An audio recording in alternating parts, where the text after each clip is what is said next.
رجعت لكم فيديو عن أحداث عرض ساتردي مين إيفنت. العرض النهارده كان حلو والله وفاجئ توقعاتي.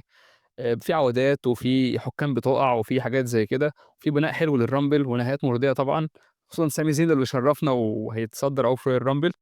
تعالوا بقى أقول لكم التفاصيل، هاعمل لكم سحب على أيفون، وصلوا الفيديو 20 لايك واقتراح من الكومنتات. تعالوا بقى أقول لكم التفاصيل. بدأ العرض بجيكوب فاتو ضد كودي. يا جماعة الماتش ده أنا قُلت لكم لمّا عملت تحليل العرض عن التوقعات وكده، إن الماتش ده يبيع أصلًا في مهرجان كبير رويال رامبل أو إليمينيشن شامبر مثلًا. فالماتش الاسمين حلوين أول مرّة يتقابلوا، فاللي أنا قُلته فعلًا حصل في التوقعات. الماتش بدأ الاتنين بدأوا كان كودي رودز لسه في دخلته وكده، فراح جيكوب فاتو مقاطعه، والاتنين على فكرة طيبين face. فالجمهور كان محتار بين ده وده، وكان التشجيع منقسم. فبدأ جيكوب فاتو يضرب كودي من الدخلة، فراح كودي رددها له، ده يرمي ده برّه وينط عليه الناحية التانية. وفي لحظة كده كان جيكوب فاتو كان كودي مع الsecurity تحت، فجيكوب طلع فوق الحبل وقلب شقلباظ على الsecurity بكودي تحت. هي جات ببطش شوية، جات غلطة يعني، إن نُص الناس أصلًا ما جاتش فيهم وقعوا. بس أنا تمام ما باقساش على الحكاية دي، لإن الناس تقعد تقول لك إزاي ما جاتش ويُقع، بس هي حركة شكلها حلو أول مرّة يعملها. وعلى فكرة جيكوب فاتو مجنون في الحاجات دي والإسبوتات دي، يعني هو ينفع تستثمر فيه في ماتش زي الWar Games مثلًا، هو بس اتظلم إنه ما دخلش المرّة اللي فاتت بسبب الإصابة اللي كانت عنده. بدأ الماتش رايح جاي، وبدأ يحصل زي الbrawl أو الماتشات الhardcore يعني. راحوا بقى الكواليس وكسّروا حاجات، وكان في لحظات فعلًا شكلها حلو ومكتوبة حلو. يعني مثلًا مرّة جيكوب فاتو مسك عامل من الsecurity كسر عليه الترابيزة، مرّة كودي رودز مسك صندوق الزبالة ده فضل يرميه على الsecurity نفسهم. وفضل الماتش رايح جاي كده بسبوتات شكلها حلو، لحد ما في الآخر بدأ يرجعوا الحلبة. ف فدخل درو ماكنتاير، رمى جيكوب فاتو. كان قبلها جيكوب وكودي ماسكين security، شالوه كده رموه على الsecurities التانيين. وبعد كده راح جيكوب درو ماكنتاير دخل رمى جيكوب بعيد وادّى low blow لكودي رودز، والماتش خلص من غير فايز. وده متوقع وأنا قُلت لكم قبل كده وأنا ما جبتش التايهة يعني. أصل عندك واحد زي جيكوب فاتو مضخّم جدًا كblood line وبتاع، وهو كإمكانيات حلو على فكرة، رغم إن أنا تفضيل شخصي ما باحبوش أوي، بس هو مصارع كويس ولسه شاب مش كبير في السن أوي. وكودي رودز واجهت الشركة، فده لسه خسران بطولته وده لسه راجع من الإصابة، فمستحيل حد يتثبت. والعداوة دي هتاخدنا لفين بما إن درو اتدخّل؟ العداوة دي هتاخدنا يا جماعة لماتش ثلاثي في راس المنيا بنسبة كبيرة جدًا. أتمنى ده يحصل، لسه هنشوف الدنيا فيها إيه والدنيا توصل لإيه. بس الماتش كان حلو وخد مساحته نسبيًا يعني خد تِلت ساعة، وفي لحظات مجنونة كده. يا جماعة العرض ده ما تستنوش منه حاجة كبيرة، فاهمين إزاي؟ بس هو ماتش حلو والله يعني فوق التوقعات شوية. تقييمي للماتش 8/10. نيجي على الماتش اللي بعد كده، وكان ماتش عظيم أوي بجد وفوق سقف Saturday main event بكتير يعني، ماتش ما بيحصلش في العروض دي أصلًا. وهو ريو ضد ليف وروكسان بريز. الماتش كان tag team. بدأ حركات كده. أنا عندي مشكلة مع الtag team شوية، إن هو الماتش بيبقى متوقع شوية، يعني مثلًا بتلاقي واحد بتثبت له في الآخر، بتسلم له، فينزل يكسر كله والماتش يخلص على طول. وده حصل هنا فعلًا. وريو سكاي اتبهدلت في الأول جامد، بعد كده سلّمت ريا ريبلي، فدخلت ريا، الماتش بعدها قعد بتاع ربع ساعة زيادة، فده كان حاجة حلوة أوي. بدأنا نشوف فينيشات ثنائية مع بعض، 2 مثلًا يقسّموا finish ورا finish والتانية تثبّت، ولقينا فلاتات كتير وحاجات زي كده. وكان في لحظات بجد مجنونة وماتش حلو جدًا. ممكن روكسان بريز كانت الweak link أو الحلقة الأضعف في الماتش، لأن ده طبيعي البنت لسه صغيرة في السن أصلًا، دي Gen Z يعني، تقريبًا 2003 حاجة زي كده، بس كان أداها حلو برضه. وليف مورجان أنا كده كده منبهر بيها على طول، وإيه سكاي هي أعظم مؤدية في الشركة دلوقتي أصلًا زي ما ديف ميلتزر قال. فالماتش كان حلو جدًا بجد. في الآخر دخلت راكيل رودريجز، اتدخلت وخلاص لسه روكسانا هتكسب، راح حصل اللي قُلت لكم عليه إن ستيفاني باكير هترجع، ورجعت وخدت روك راكيل رودريجز طلعوا برّه. وبعد كده اتبقى ريو سكاي وريا ريبلي وثبّتوا وكسبوا الماتش. دفاع أول عظيم. والماتش ده يا جماعة أنا قُلت لكم كان خسارة يحصل في Saturday، بس بجد هو خد حقه. وعلى فكرة دايمًا لمّا تلاقي الكارد فيه ماتش نسائي واحد بس أو كده، بتلاقي الماتش ده بيطوّل، لإن هُم بيدّوا كل حاجة حقها يعني. الماتش ده حلو. وبدأت أقتنع بteam ريا وIyo Sky لإني كنت شايفهم أكبر من بطولة زي الtag team. بالنسبة لLiv Morgan لو الخطوة الجاية إنها تتقلب على روكسان بريز بعد كده، أنا ضد ده بصراحة. ولو دومينيك هيخش في العداوة كطرف إباحي أو كده، ده ألعن. لإن هيحصل الكلام ده حصل بين ليف مورجان وريا ريبلي بتاع 6 شهور، وريا ريبلي قد روكسان بريز 1000 مرّة، والعداوة كانت وحشة. فأما بالك واحدة زي روكسان مش جاهزة تدخّلها في عداوة زي دي. فأتمنى ما يحصلش انشقاق بالطريقة القبيحة دي، ويبقى الموضوع إن ليف مورجان اللي يحصل اللي قُلت لكم عليه، إنها تتجه لراس المنيا على البطولة على طول. هي ممكن ما تكسبش الرامبل وكده، بس تلعب ستيفاني باكير على البطولة بقى بالإليمينيشن شامبر لمّا تكسبها والّا أي حاجة، أيًا كانت الطريقة يعني. لإن ليف مورجان بجد مستقبلها عظيم أوي، وراجعة من الإصابة سليمة. ونسيت أقول لكم ستيفاني باكير كمان راجعة سليمة 100%، مش مثلًا في إصابة أو حاجة زي كده. بس الماتش كان حلو وفتح سِكَك لدفاعات كتير قدّام، لسه هنشوف الدنيا فيها إيه. أدّي له 9/10. نيجي بقى على ماتش ايجي ستايلز وناكامورا. الماتش ده يا جماعه كان حاجه زي اللاست دانس او الرقصه الاخيره بين اتنين. حد هيقول لي مثلا هو ده جون سينا عشان هو رقصه اخيره؟ لا، هو في هيستوري بين الاتنين كبير. لان ناكامورا على فكره وايجي ستايلز، ماتشات ايجي ستايلز في التاريخ كلها اعلى 3 ماتشات منهم ماتش مع ناكامورا القديم اللي هو بتاع 2018 اظن. فناكامورا اصلا مصارع انا كنت احس ان هو مش عارف هو البوكينج اللي ظلمه ولا هو اداؤه بقى وحش. بس هو فاجئني بصراحه الماتش ده. ممكن هو لما رجع الجيميك القديم بتاعه والاغنيه القديمه اللي هي جايبه اعلى مشاهدات في تاريخ الاغاني اصلا بتاعت المصارعه، فبدا فعلا اداؤه كان حلو في الحلبه جدا النهارده. والاثنين دول كبار في السن، رغم كده اداؤهم حلو وما يبانش عليهم السن خالص. والاثنين تكنيكا طبعا زي دانيال براين قبل كده ومصارعين تانيين يعني. الماتش كان حلو خد وقته. ودي حاجه حلوه ان العرض ده بدا يتعامل المعامله دي، طالما هو اتكتب علينا وبقى بيحصل كل فتره كده، يبقى يديله مده شويه لكل ماتش. الماتش كان حلو فيه لحظات كتير جدا، في نير فول كتير قوي، تحس الماتش هيخلص وما يخلصش. وفي الاخر ريجي ستايل ثبتها بفينيشين ورا بعض كده وكسب، اللي هي السيجنتشر وبعدين الفينش يعني. وايجي ستايلز في كلام للاسف ان هو ممكن يعتزل في ماتش جونتر لان عقده يخلص في فبراير. بس انا بصراحه يعني ماكمان كان احسن في الحكايه دي، ان هو بيعمل النوعيه الشخصيه او الجيمك بتاعها على نار هاديه.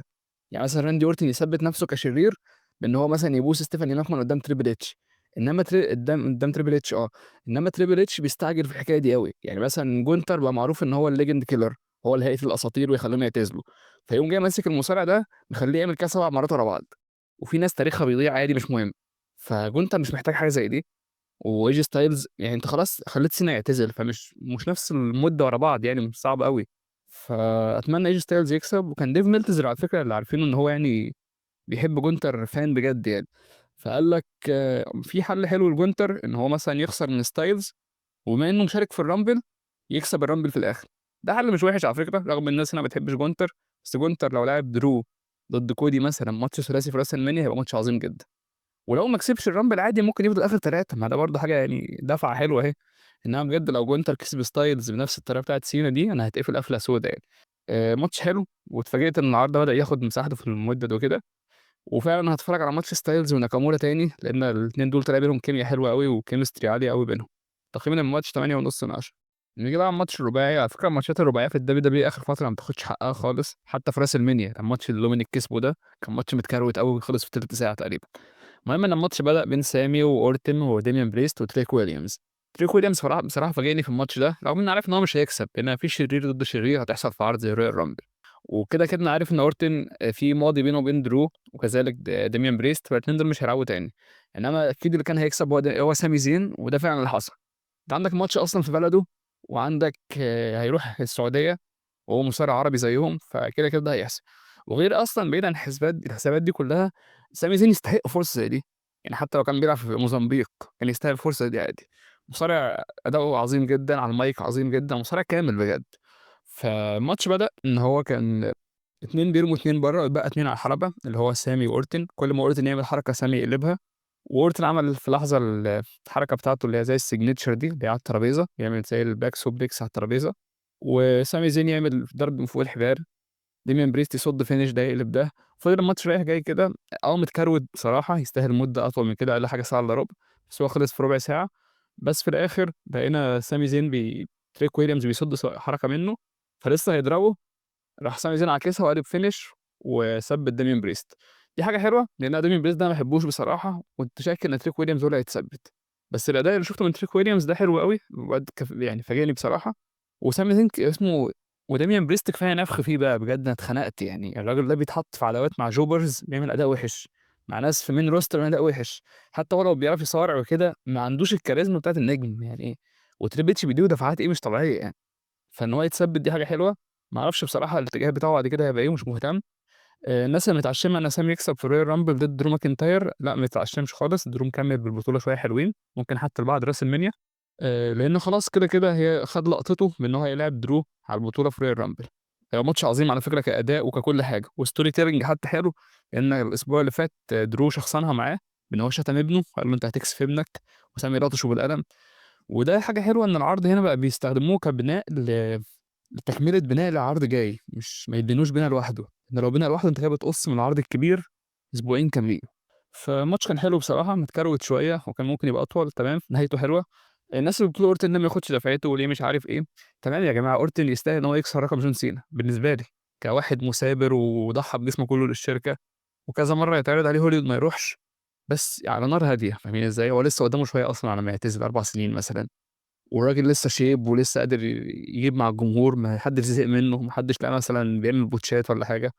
فخلّوا الحكاية دي في جولته الاعتزالية مثلًا، إن هو ياخد بطولة تاني، إنما دلوقتي بالشخصية اللي هو عليها الface دي أنا بصراحة ما باحبهاش، رغم إن أورتون في المرحلة كان مصارعي المفضل، بس هو heel مولود عشان يبقى heel بجد، فأنا أصلًا شاكك إن هو يعرف يعمل heel تاني خلاص، بس تمام، أنا لسه باحب أتفرّج عليه عادي. بالنسبة بقى لسامي زين، كان هييجي لحظة إن هو يكسب الroyal rumble أصلًا، ورومان رينز اتدخّل وقال لك أنا هاصارع full time عادي، مش هاروح هوليوود. أو هاكمّل بين ده وده، فبنسبة كبيرة رومان يا برون بريكر اللي هيكسبوا الرامبل، فرومان خد فرصة سامي في الرامبل، وسامي خد اللحظة بتاعته في إن هو يلعب على البطولة في العرض كبير زي ده، بس ده كان العرض. بُصّوا يا جماعة، تقييم الماتش يعني 8/10. بُصّوا يا جماعة، العروض دي الناس اللي هتقول لك ليه الWWE بتعملها وبتاع، هي أكيد أسباب كتير غير الدعاية، بس إحنا إلى حدٍ ما بنلاقي تطوّر أهو، يعني مثلًا الماتش بقى بياخد وقته، بقى في ماتشات بتحصل زي رقصة أخيرة، في عودات، في مش عارف إيه، في حكام بتُقع وحكام بتطلع، يعني لحدٍ ما في أمل يعني. أتمنى بس العرض ده لو هيكمّل معانا كده يبقى متشاف بشكل حلو. أنا ما عنديش مشكلة والله يخلّوا مثلًا اشتراكه بفلوس زي نتفليكس عادي، بس يبقى الجودة نفسها حلوة. أنا باحس حكاية إن هو على اليوتيوب دي بيخلّوهم يمُصّوا دمنا حرفيًا، يعني الأول كانوا بيحطّوا إعلانات كتير جدًا، جدًا والناس اشتكت، دلوقتي بقت الماتشات اللي فيها كروَتة شوية، بس تمام، ساعتين برضه معقول. ده كان العرض، أشوفكم في حلقة جديدة. على فكرة يا جماعة أنا امبارح جالي copyright block على فيديو كان عرض سماك داون كنت ملخّصه، وكان أصلًا القناة هتلبس strike وكان القناة ممكن تتقفل. فموضوع العروض الأسبوعية ده ممكن ما اعملوش تاني، لإن ببساطة يعني أنا باشوفها كده إن أنت عندك ناس عندهم نُص مليون كُلّه بيتفرّج عليهم، فأنا إيه الجديد اللي هاقدّمه لو واحد منزّل معايا في نفس الوقت؟ وفي نفس الوقت لو أنا نزّلت مثلًا عشان آخُد فرصة حلوة زي عرض زي ده، أبقى منزّل قبله مثلًا ب10 ساعات والّا حاجة، فابقى متصدّر الrank خصوصًا إن أنا باستخدم SEO أو الtag search يعني. فالعروض اللي هي الأسبوعية دي لو في إمكانية إن أنا ألخّصه بعد ما يخلص بساعتين مثلًا، بحيث يبقى في فرق بيني وبين الناس المشاهير، تمام. لو ما فيش خلاص العرض اللي بعده. الحالة الوحيدة اللي ضامنين إن أنا هالخّص لكم فيها عرض أسبوعي إمتى، لمّا يبقى العرض مثلًا مسرّب، فده كده، كده ما حدش هيعمله غير بعد أسبوع. أشوفكم في حلقة جديدة ومع السلامة.